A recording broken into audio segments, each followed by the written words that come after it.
ఇటీవల కాలంలో విమాన ప్రమాదాలు ప్రయాణికులను భయాందోళనలకు గురిచేస్తున్నాయి. ఈ ఏడాది జూన్ 12న అహ్మదాబాద్ ఎయిర్పోర్ట్లో టేకాఫ్ అయిన తర్వాత కేవలం కొన్ని సెకన్లకే ఎయిర్ ఇండియా ఫ్లైట్ 171 కూలిపోయింది.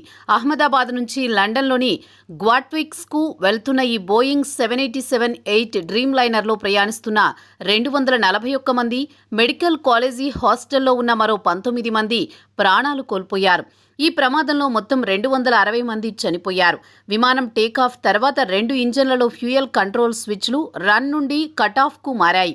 దానివల్ల ఇంజన్లు థ్రస్ట్ కోల్పోయాయి. ఈ స్విచ్లు ఎందుకు మారాయో ఇంకా స్పష్టం కాలేదు. కానీ ఇది ఇండియా విమాన ప్రమాద చరిత్రలో అత్యంత ఘోర ప్రమాదంగా నిలిచింది. ఈ ప్రమాదం తర్వాత ఎయిర్ ఇండియా తన వైడ్ బాడీ ఫ్లైట్లను 15% తగ్గించింది. అంతేకాక బోయింగ్ 787లపై సేఫ్టీ చెక్లు పెంచింది. ఈ విషాదం దుబాయ్లోని బిట్స్ పిలానీలో ఇంజనీరింగ్ చదువుతున్న ఈషల్ వసీం, దర్శన్ శ్రీనివాసన్పై తీవ్ర ప్రభావం చూపింది.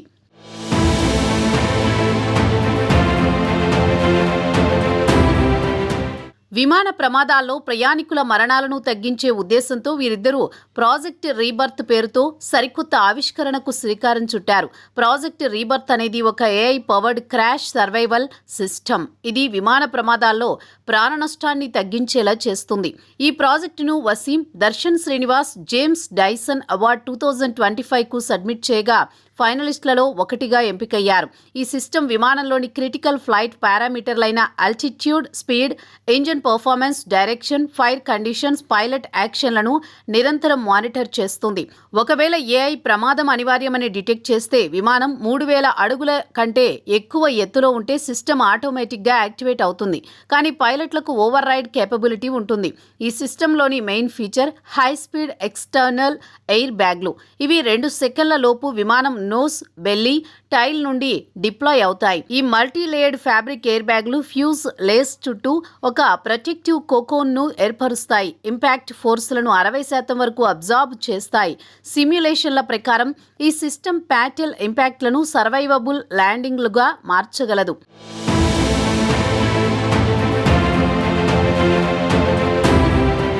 ఎయిర్ బ్యాగ్లతో పాటు ప్రాజెక్ట్ రీబర్త్ ఇంజన్లు వర్క్ అయితే రివర్స్ థ్రస్ట్ను యాక్టివేట్ చేస్తుంది.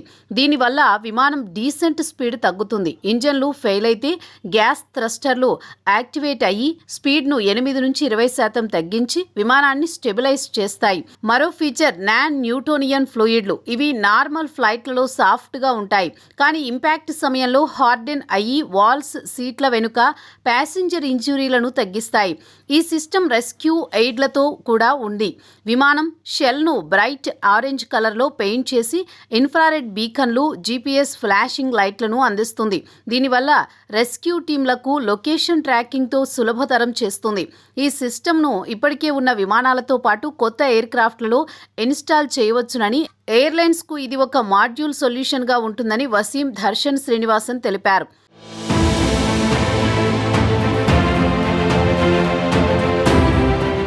అహ్మదాబాద్ విమాన ప్రమాదంలో ఎక్కువ సంఖ్యలో ప్రయాణికులు ప్రాణాలు కోల్పోవడం తమను ఆలోచింపజేసిందని, తాము ప్రమాదాలను నివారించలేకపోయినా సర్వైవల్ను మెరుగుపరచాలని నిర్ణయించామని విద్యార్థులు తెలిపారు. ఎయిర్ క్రాష్ రిపోర్ట్లు, మిలిటరీ ల్యాండింగ్ సిస్టమ్లు, కేవ్లార్, టీపీయూ, జైలాన్, స్మార్ట్ ఫ్లూయిడ్లు వంటి మెటీరియల్స్ను అధ్యయనం చేసి ఈ సిస్టమ్ను రూపొందించారు. ఇక ఈ ప్రాజెక్టు జేమ్స్ డైసన్ అవార్డు 2025కు ఫైనలిస్టుగా ఎంపికై 30,000 యూరోల ప్రైజ్ మనీని గెలుచుకుంది. అంతేకాక స్టార్టప్ అవకాశాలను సంపాదించింది. ప్రాజెక్ట్ రీబర్త్ అనేది ఒక రెవల్యూషనరీ కాన్సెప్ట్, కానీ దాని అమలు సవాళ్లు ఉన్నాయి.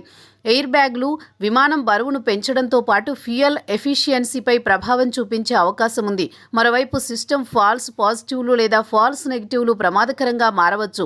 అయితే పైలట్ ఓవర్ రైడ్ మాడ్యులర్ డిజైన్తో ఈ సమస్యలను పరిష్కరించవచ్చని విద్యార్థులు చెబుతున్నారు. ప్రస్తుతం విమాన ప్రమాదాల్లో 80% మరణాలు ఇంపాక్ట్ వల్లే జరుగుతున్నాయని, కానీ ఈ సిస్టమ్ వల్ల దాన్ని తగ్గించవచ్చంటున్నారు.